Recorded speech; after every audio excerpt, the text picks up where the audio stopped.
వందే మాతరం ఈ పదాన్ని చెప్పేదానికి భారతదేశంలో కొంతమందికి నోరు కదలడం లేదు. ఎందుకు? ఆ భారత్ మాతాకి జై ఈ మాట మాట్లాడడానికి అసలు ఎవరు ముందుకు రావడం లేదు. కొంతమంది ప్రధానంగా మన జాతీయ గీతం వస్తూ ఉంటే అసలు లేచి నిలబడమే లేదు. కొంతమంది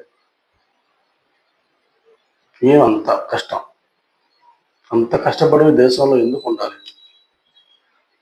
మీకు నచ్చని జాతీయ గీతం వస్తున్న దేశంలో, వందే మాతరం చెప్పలేని దేశంలో, భారత్ మాతాకి జై అని అనలేని దేశంలో మీరంతా ఎందుకు ఉండాలి?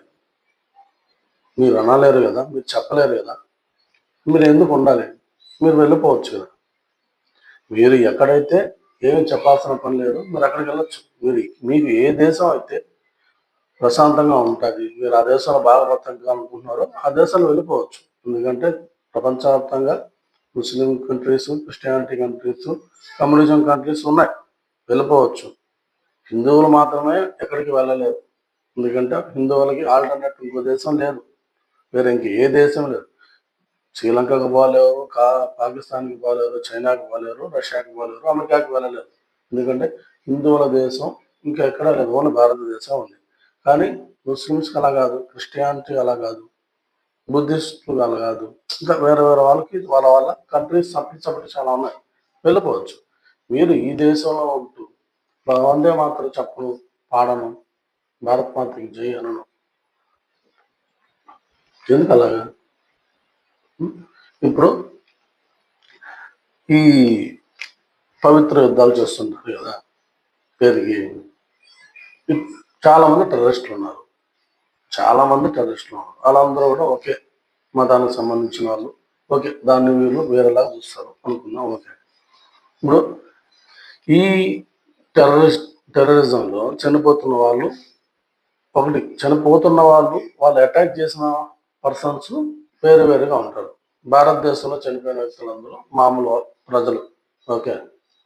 వాళ్ళ సైడు టెర్రరిస్టుల్లో వచ్చి సూసైడ్ బాంబ్స్ వేసుకున్న వాళ్ళు, గన్స్ పట్టుకుని కాల్చిన వాళ్ళు, ట్రైనింగ్ తీసుకున్న వాళ్ళు, వీళ్ళంతా కూడా ఎవరు? ముస్లిం కేటగిరీ సమాజానికి సంబంధించిన లోవర్ క్లాస్ పీపుల్.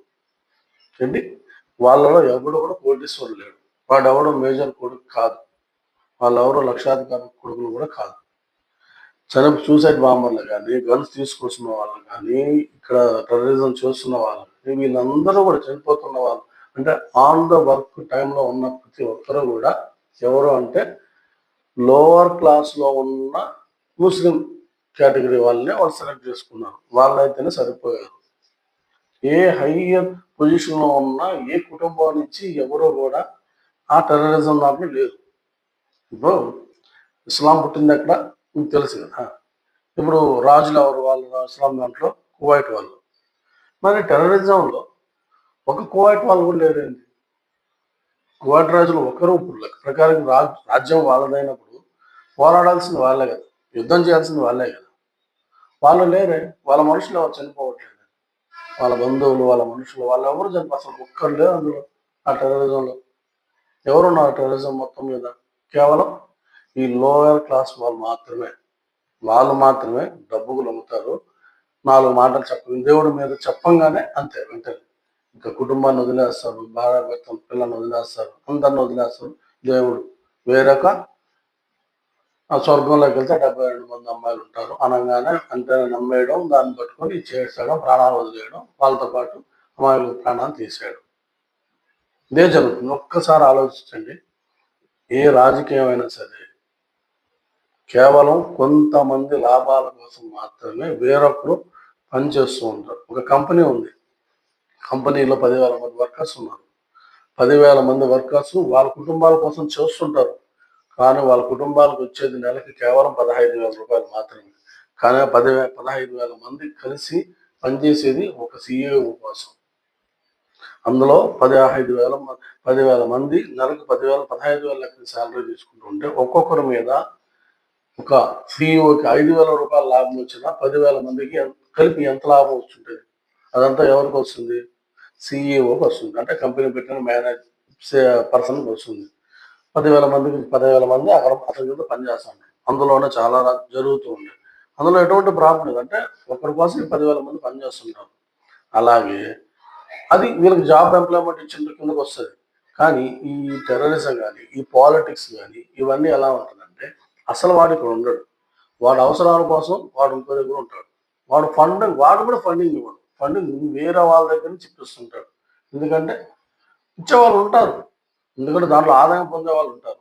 ఫండింగ్ ఇచ్చేది వారు, చేసేది వేరు. కానీ చనిపోయేది మాత్రం మనలాంటి కామన్ పీపుల్స్.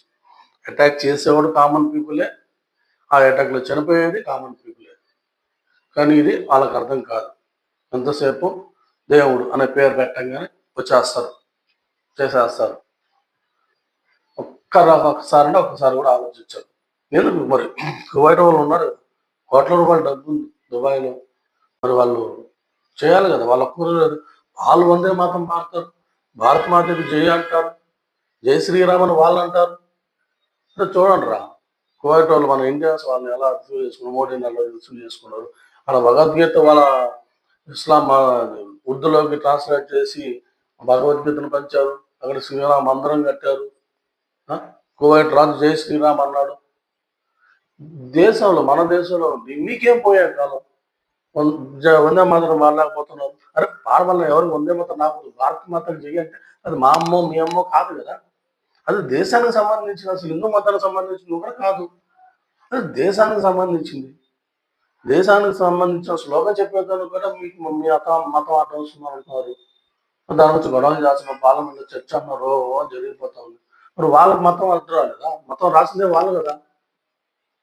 అవునా? ఖురాన్ రాసింది, పుట్టింది, చేసినంత వాళ్ళే కదా. రాజు కదా. మరి వాళ్ళు అంటున్నారు జై శ్రీరామ్ అన్నాడు, భరతమాతకి జైలు వాళ్ళకి రాని అంటూ మీకు ఎలా వచ్చింది? వాళ్ళకి లేని రూల్స్ అండ్ రెగ్యులేషన్ మీకు ఎలా వచ్చాయి? వాళ్ళు అనొచ్చు, మీరు అన్నకూడదా? అనలేదు కదా. అంటే మీరు పెట్టుకున్నారు, మీ దగ్గర ఉన్న మత గురువులు మిమ్మల్ని మేనేజ్ చేస్తున్న పర్సన్, మిమ్మల్ని వాడుకోవాలనుకున్న వాళ్ళు మీకు ఇలా చెప్పి మిమ్మల్ని ఇలా తయారు చేస్తున్నారు. మిమ్మల్ని ఒక సూసైడ్ బాంబర్ లాగా తయారు చేస్తున్నారు.